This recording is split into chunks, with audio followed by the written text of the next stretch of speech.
Hey, this is Natalie Callback, and I'm here with Jen Crossley from Australia. And I'm so excited to have Jen. She's one of our teachers this year, 2018, for Creative Jumpstart. And I met Jen a couple years ago at a retreat, art retreat, Create, where we both were teachers. And I really fell in love with her work and her artwork and her teaching style too. She makes like this crazy assemblage stuff, and we will talk about it in a couple minutes too. But maybe I give Jen the chance to say hello to you guys too and tell us a little bit about herself. Hi, Jen. Hi, g'day everybody. I thought I'd better say g'day, that's very Australian. I'm Jen Crossley from Australia. I live in a little tiny country town. I'm a mixed media artist. I've been a mixed media artist for the older I get, the longer I get. So maybe 25 years on and off. Wow. Yes, yeah, it's been a long. I'm an old woman, Nat. No, she's not. Soft focus fool you. Yeah, mixed media artist. I've actually done lots of different things: sewing, folk art, paper towel, you name it. I've tried everything. Yeah. How did you get into this? My mother was. We lived on a farm, and my mother was very crafty. I know a lot of people don't like the word crafty, but she was. She did a lot of hand sewing. Made all our clothes. We had some interesting outfits, my sister and I, in the day. The old hot pants, which we won't go there. And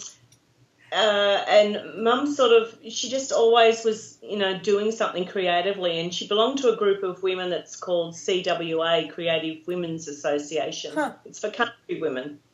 So they'd get together and they'd learn different crafts. And I've just always been making things like, started with matchboxes, making doll furniture, progressing to sewing, doing a lot of sewing, making this ginormous big dog I called Hercules out of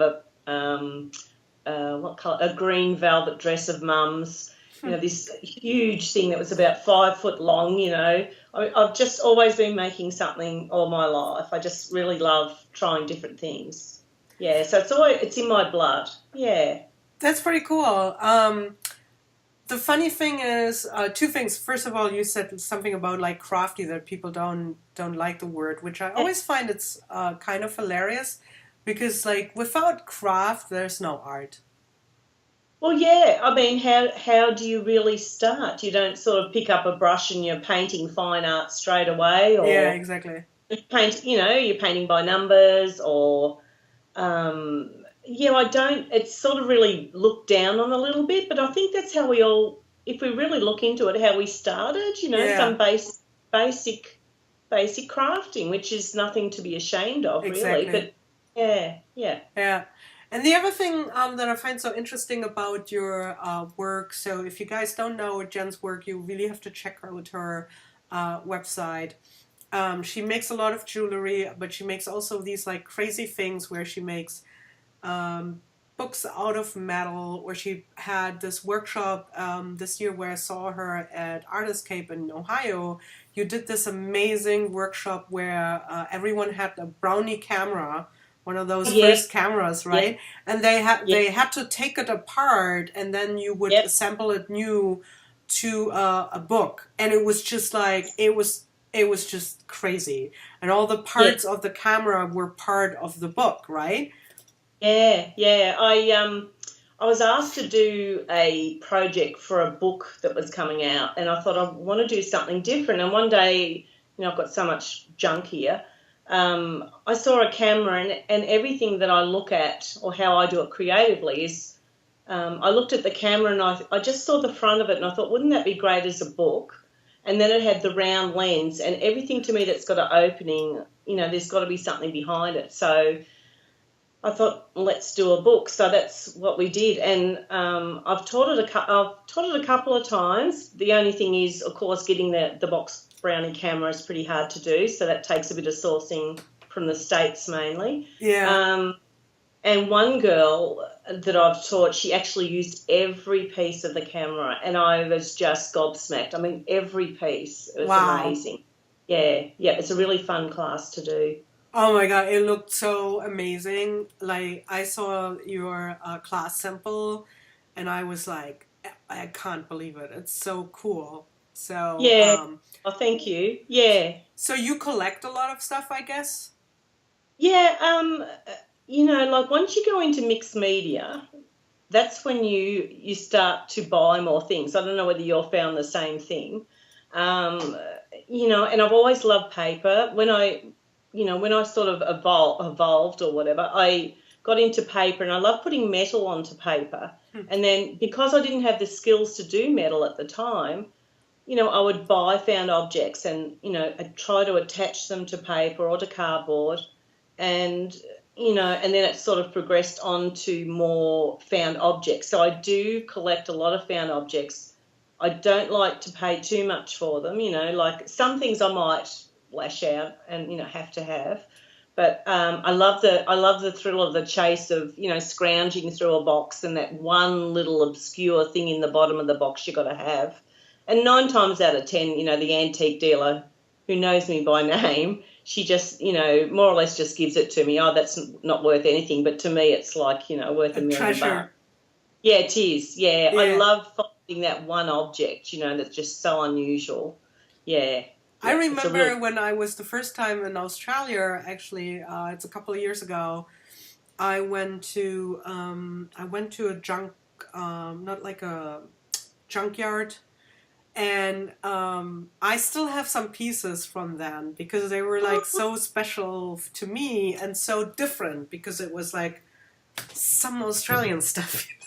yeah, yeah, yeah, exactly, exactly. And you're Yeah. like, I can't use it up. This is for the special, special time. You know what I mean? No. But I Yeah. remember it was like it was really amazing. It was such a fun place to go. And do you feel like you find different things and you treasure those in a different way when you go and teach in the US and go to junkyards? Yeah, I do. I get a lot of when I go to the States, I do get a lot of stuff. I like to buy very Americana stuff, if that makes sense. That reminds me of my trip. I actually the other day I found an amazing. Do you know Hopalong Cassidy? He was a TV star in America, probably before you were in nappies, Nat. Um, I'm old. Sure. Yeah, it was a little Hopalong Cassidy badge in Australia, and I thought, oh my God, something American, and yeah, but you sort of have different treasures over there. I love all the medals and the Odd Fellows stuff, I think they call it, which is some secret society thing. Don't quote me on that. Huh. Yeah, yeah. So I tend to, and your things are so much cheaper. Really? Yeah, yeah. Australia's pretty expensive. I mean, the antique shop I go to, I've been going to her for about 10 years, and like she's very cheap, so I don't mind spending a few dollars. The first necklace I ever made that was found object, I bought from this antique shop, Ruth, and it was a gun sight. So on the end of a rifle, there was like a long oblong thing, rectangular, I should say. It had a hole in it, and my brother actually does rifle shooting. Huh. So I found it. I put a picture in it. I tried to learn how to connect it, and did the necklace. And I showed my brother. I think I paid $7 for it. I showed my brother, and he said that's as rare as rocking horse doo-doo. Now I've cleared that up. I haven't said the shit word, but they're worth about $100 to $200. So I Wow. mean, yeah, and then the next week I was driving out there and they had one for 25, but I wouldn't pay 25 because I'd paid 7. So it's just ridiculous. Yeah. That's Yeah. funny. Yeah, I don't know about Australia. I don't remember how much it was, but I do know that it's definitely cheaper here in the US than going to Yeah. junk stores, antique stores in Germany. And I'm not Oh, sure why that is, but maybe they just know more about the value that people might put into it. but you just in general you pay more. And Okay. so Yeah. oftentimes Well, here I'm like surprised too. I'm like, really? That's it? You know, like. yeah. Well, it's funny because this side, I'm on the East Coast. I hope I've got that right. I'm on the East Coast. My friends on the West Coast, they can't buy the antiques like we do because over our side of Australia, it's older. This is Yeah. where, the convicts first came and everything. So, when they come over here for an art retreat, they're, quick, please take us to antique shops. They can't buy things. So, yeah, it's different everywhere you go, I think. Are you very Yeah. careful when you go through the junk stores to not getting bit by spiders or snakes? you know, everyone and our friend Joe Rotel is always saying, you wouldn't want to come down here, you'll die, you'll get bitten by something or killed or maimed. It's funny because you do have these things, but you don't you rarely see them where I am. But in saying that, my daughter, I'm babysitting the dog today.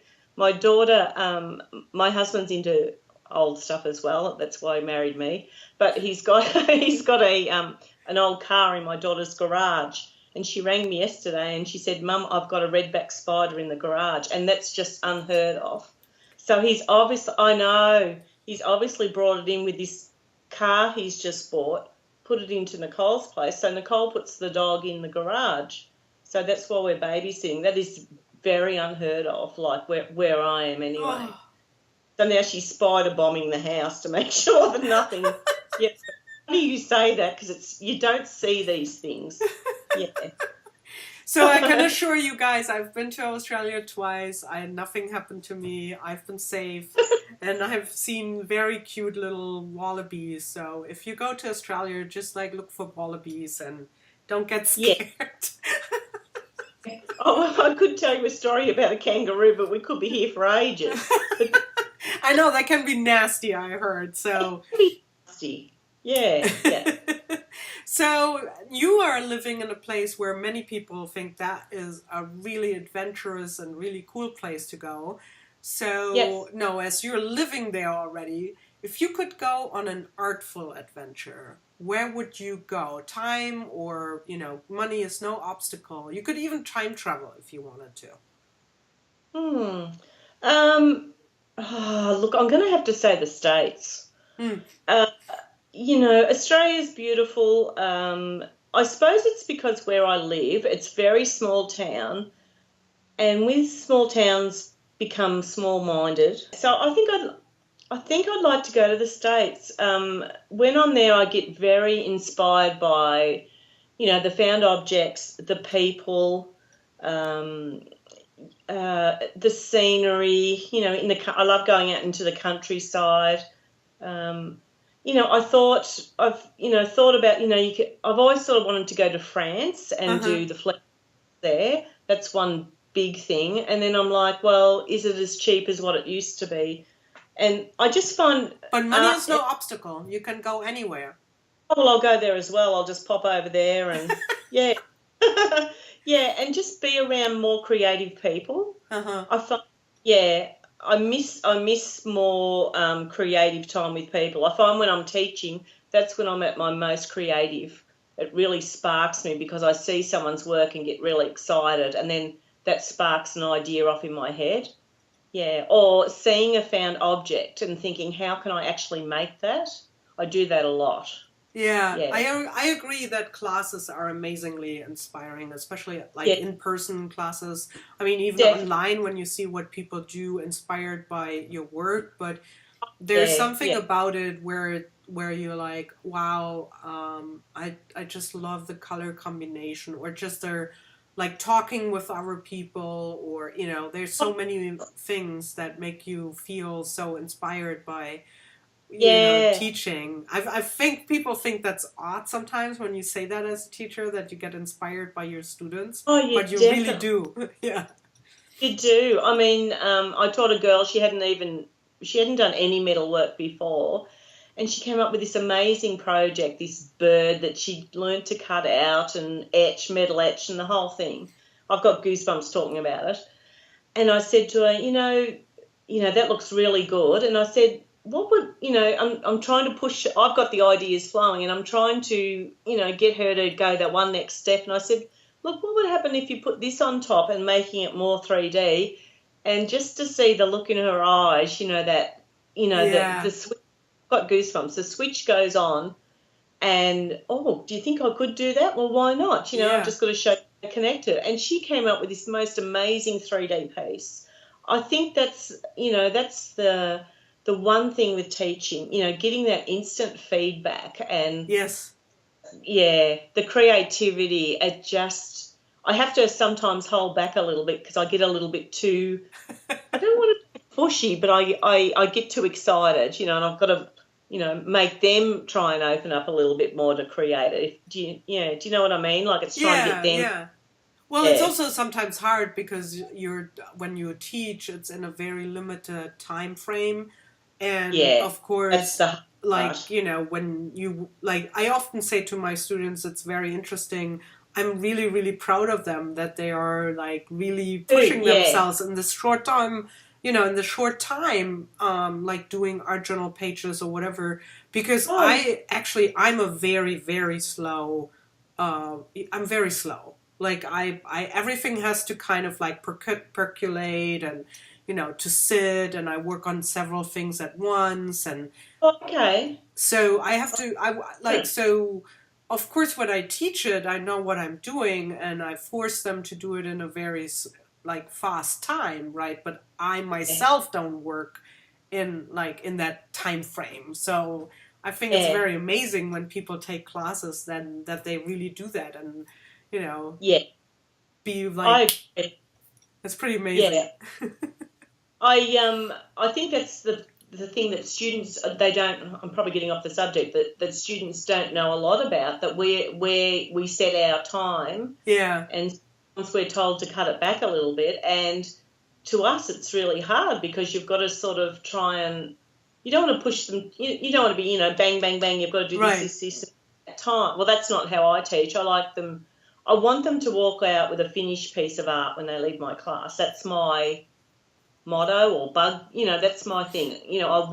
Because let's face it, when you get home, you're not going to do it. You've got different things going on in your life and it's another UFO. You haven't finished it. So that's funny. Especially when you do projects like you, of course, where it's you want them to finish that so that they have that actual piece, right?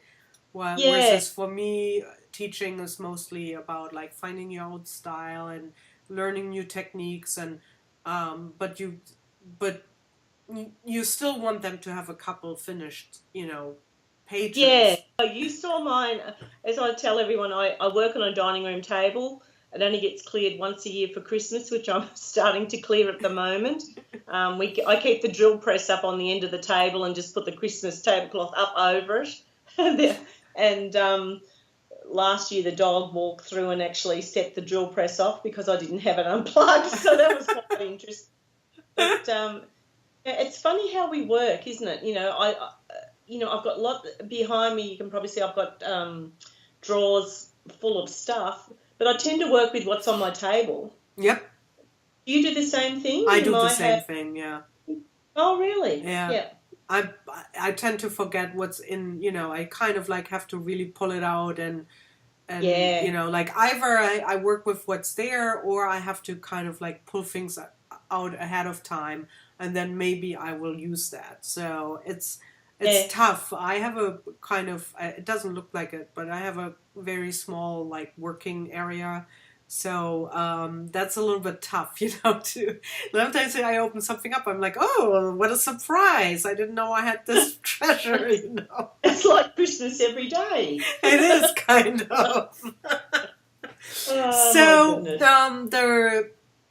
the theme for this year's Creative Jumpstart is Now We're Cooking, and basically to tell you guys, Jen, she really cooked, basically metal. It's such a cool thing. We will give it a little bit away. So Jen did some metal etching, which is really, really cool, and I cannot wait to try it and wait till you see it. But speaking of cooking, because I think you need a full and happy stomach in order to be able to do good art. Um, are Very you a happy. cook? Do you cook, and what kind of a cook are you? Um, I'm a pretty good cook, and I was actually going to be, or wanted to be, an apprentice chef when I was young. Yeah, Wow. I to get an apprenticeship as a female chef. But back in, oh gosh, we're talking only a couple of years, of course. No, back in the day, they didn't have female apprentices, Huh. so I never got an apprenticeship. Then I was going to go to a cooking school in Melbourne and do 3 years to learn to be a chef there, and met my future or my husband now, and I postponed it, and the rest is history. It didn't sort of go down that path, but I love cooking.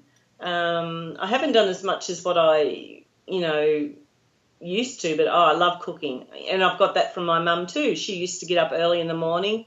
We lived on a farm, and we didn't have that much money, so she would get up and cook fresh cakes and for us to take to school. So I've sort of got that that from my Yeah. mum as well. Yeah. Is the way how you cook the way how you do art? Do you see any like or not? Like it's fine either way, but do you see there's some connection in how you cook or prepare cooking or pursue recipes? Is it the same way or different when how you do your artwork? I think over the years I've changed. Especially, you've got a recipe, you have to follow it. Or to me, I have to follow it. I'm not one that just throws things together and it's Jen surprise, surprise what it is. I've taken that approach to my artwork as well now. I used to just, in the artwork, I used to throw things together. But now I've learned that you've really got to do, especially found object stuff, in a particular order to get it to connect properly, or Uh-huh. how.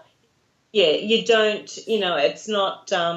You learn more as you get older. When I first started, it was gluing. So gluing metal to metal, it's never going to work. So you have, there's certain steps that you have to do. So I have learned that, like in a recipe, you've got your certain steps the same way as I'm now approaching my artwork. Yeah. I really do think, especially with the last couple of pieces I've done, I think ahead, and I've really got to work out, okay, you want to achieve this, which I've never done before. You want to achieve that, but how are you going to get to that and make it look that way? So I'm Right. really trying to work out steps, same as a recipe, Yeah. So it has changed. There are some, I don't know whether it is the same as with what you do, Nat, but there are some rules that you just have to follow to get to, a really good ending. Yeah, Yeah. definitely. I think it is the same in many ways, and I think that's where the craft comes to in there again because I Definitely. think if you know your craft, if I don't have to concentrate on how, my acrylic paints are going to react or how Yeah. metal reacts and how you work with metal, like if you have that part down, your craft part of the art, Yeah. then that's when you can start concentrating on all the other things. So you Yeah, need to know definitely. that, right, in order to be able to do all the rest. And I guess that's the same with cooking too, that you need to have cooked a lot of recipes and even failed and tried out things and Sure. it Yeah. tasted like horrible. And then Yeah. when you have some basics down, that's when you can start also to kind of like Yeah. really develop your own like stuff, right? Yeah, Unless it's baking, that definitely. I never will conquer baking. Screw that. But but other than that, I think that's where it's like when people are snoozing and saying, "Oh, art like craft," it's like, well, you Yeah. gotta have that down before you are even able to do all the I totally artsy fartsy agree. stuff. Yeah, yeah, exactly. I mean, you've got to start like, okay, I'm looking, said, gluing metal to metal, and well, I used to glue metal to paper, and that was my only way I knew to do it. So that, and as you hone your skills, or some people don't want to, they want to stay That's fine and too. Yeah. fine. whatever floats your boat. But, they can stay there and they can be happy and they can, feel accomplished with what they've done. Or, you move on to the next recipe or, your Right. next intermediate dish you want to do. And, you follow that. And, there's certain procedures. And my project that I've done for you, there are certain procedures that you must follow, Yeah. safety reasons too. Right, Yeah. exactly. Yeah. My biggest thing was like, oh my God, metal etching. Yeah, it's very addictive. It really is. I can't. It should come with a label. This is very addictive. It just, I get goosebumps. Everyone's turns out differently, which I love. Especially when you're in a class. Oh, gotcha. And you look around, and they've all got different. How come hers has done this, and mine looks so different, and it's just the stamp they've used. It's just, I just love it. I love everyone's turns out different. No piece is the same every time. It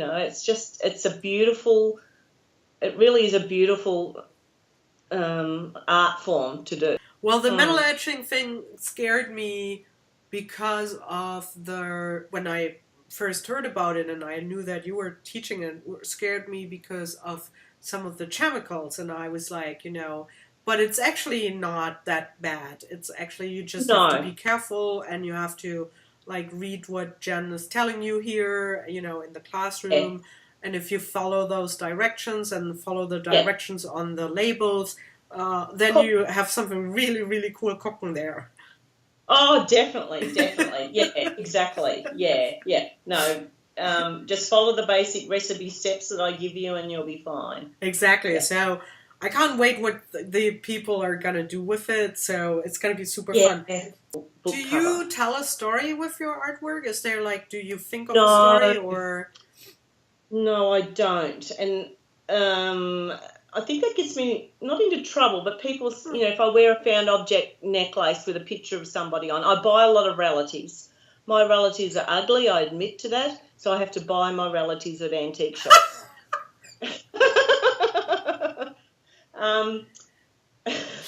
So, I might have a picture of someone on me and I go, and someone will say, oh, is that your, great aunt? And I go, no, it's just some relo I bought at the antique shop. I don't make up a story. But I find when I teach, and especially in America, they like to have a story. They want to do a story. And to me, I've started to try and think that way. It's got, some people might only make that one piece once, if that makes sense. Like, I'd only make one camera book. So when I did that class, I used found relatives, but I said to them, bring your own photos of your own family. So they all did their own families, which was amazing. And some of the relatives they had, I just wanted to buy them because they were so cute. I get that with the storytelling. I mean, I think in a way, my brother-in-law, he makes furniture and all kinds of really cool stuff out of found old furniture and wood pieces and and I think in a way just he wouldn't have a story for this was an old wardrobe by my neighbor blah blah blah blah blah, but in a way he's giving the piece a new story, and that's what you do too. In a way it is a story. Definitely. Right? Yeah, I agree with that. Yeah, totally. Yeah. Because I think what's so fascinating about it too is just the idea of having an old camera, because the Brownie was a camera that was the first camera that was accessible to everyone and was supposed to be the one thing that you super easy, click and go and photo, right? So in a way, your iPhone for for people that don't know. No, I'm just kidding.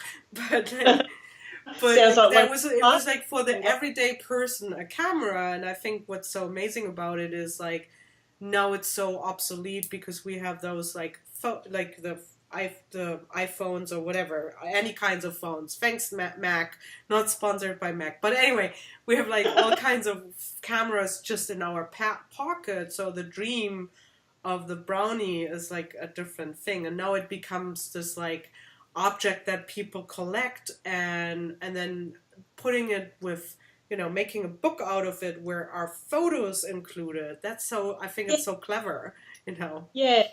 Because it is getting, as you said, obsolete. You've got, people keep their photos on their phone. They're not printing them out. And I Right. found that they bought, enough photos for 10 books. But I thought that was wonderful because, they could pick and choose which one, fitted in. And I get goosebumps because I get so excited talking about students. But, that's their future, family heirloom to pass on to somebody. Right. You can't replace that. Right. And I've started thinking that maybe I should do more with people's stories Yeah. and, put it into my, my artwork a little bit more. I have been thinking about that a lot lately.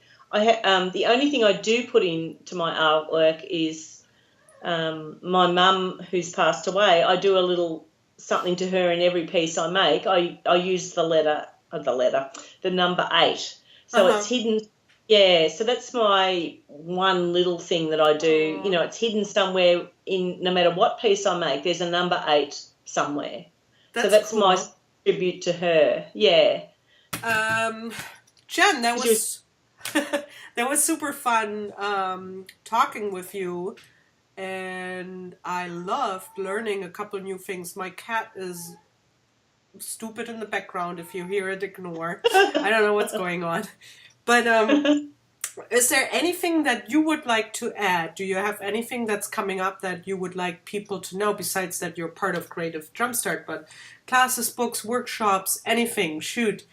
weddings, bar mitzvahs, I'll be there. No, well, doing Creative Jumpstart, my first time this year, so thank you very much for having me. So happy to And, have you. I hope everyone joins in. I'm excited to be in it and involved. I'll be teaching a little bit in Australia next year, and I come over in October to Virginia Beach at Art and Soul, where I'm doing, I think it's 6 classes, Wow. and I'm one new class that I haven't taught before, so I'm going to have to get in a bit of practice with that one.